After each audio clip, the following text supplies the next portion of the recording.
If you were born in the 90s or the early 2000s as a kid in the United Kingdom, you will most likely remember the iconic shop of Woolworths that was found in the high street. It was this place where you had pick and mix sweets or bought a toy that you liked. But what has happened to Woolworths now? Welcome to the BizPage channel. In this video, we will be looking at what happened to the once iconic store that was found in the high street. If you haven't already, then be sure to subscribe to my channel for more content. Now without further ado, let's dive in.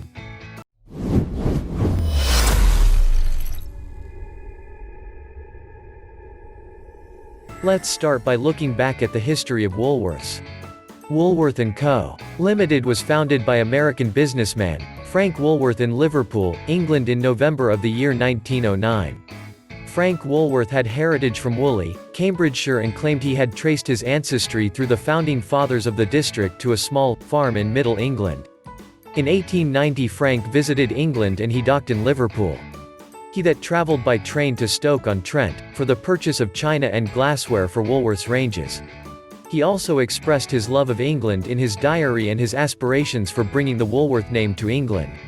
Frank Woolworth wrote, "I believe that a good penny and sixpence store, run by a live Yankee, would be a sensation here." After the idea for the creation of British stores, Frank had offered invitations to store managers in the United States to open up stores in the UK. Offers to take positions at the time of his illness in March 1909. These offers came from Fred Woolworth of the 6th Avenue and Samuel Balfour of the 14th Street stores in New York City. Byron Miller, a superintendent in a Boston store, also offered his assistance and they headed to England on the steamboat Kaiser and Auguste Victoria on the 29th of May 1909. The choice to launch stores in the United Kingdom went ahead as previously planned by Woolworth. Several locations for opening the first stores were looked at. Possible future sites were also considered. The chosen location for the first store was in the city of Liverpool. It opened on the 5th of November 1909 with a performance by an orchestra, circus acts and fireworks. In the time of the early 1910s, F.W. Woolworth & Co. had around 40 active stores in the UK and Ireland.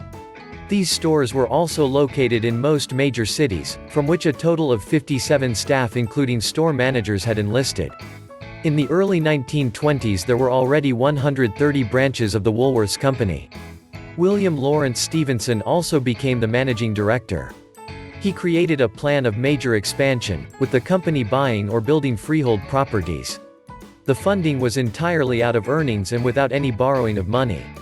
In the year of 1934, a milestone was reached, where the 600th store was opened in Wallington, Surrey.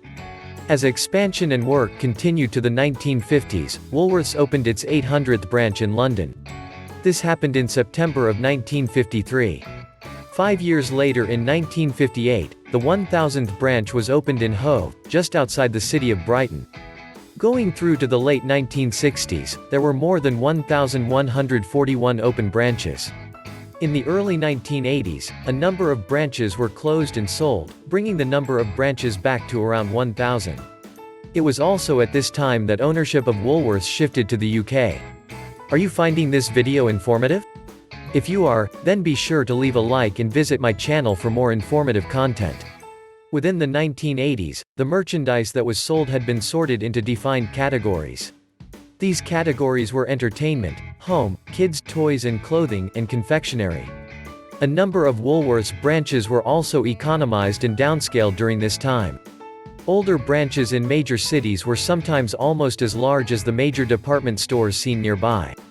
It was in the year of 1984 when Woolworths started its journey downhill. All of the Woolworths stores in the Republic of Ireland were closed. 12 years later in 1996, a market research was carried out by Woolworths, seeking any opportunities to re-enter the Irish market. There were 32 potential locations for the opening of a Woolworths store. However, the project did not proceed beyond the market research phase. At the end of the 1990s, the Woolworths brand was extended into other retail formats to accelerate growth by taking advantage of trends changing within the retail market.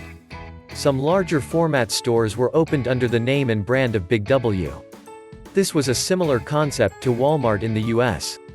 Although it was successful at the beginning, the format failed to catch on or gain popularity. In the year of 2004, Woolworths stated it would abandon the Big W concept.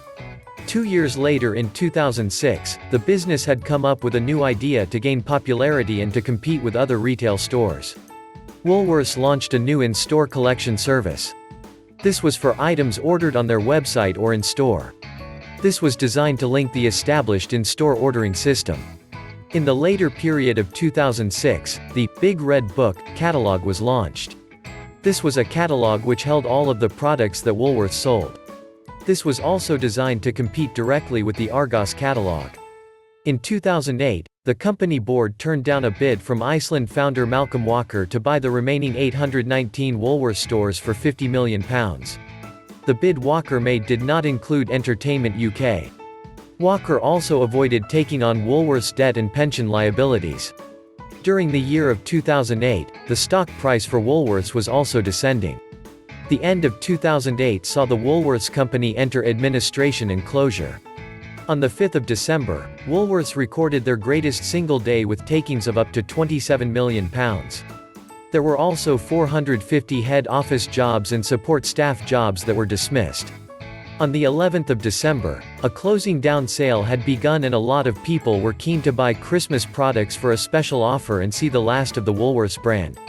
On the 17th of December 2008, business administrators announced that all remaining 807 Woolworths stores would close by the 5th of January 2009. This was later changed to the 6th of January and the result came with over 27,000 job losses. The closure of the Woolworths stores was a very sad time for those who grew up shopping there and having childhood memories of buying toys, pick and mix sweets, magazines and more. It was an iconic brand found in the high street, now ceased to exist. Thank you very much for watching this video. What memories do you have of Woolworths? Let me know in the comment section below. If you found this video informative, then be sure to leave a like and subscribe to my channel for more content on the way.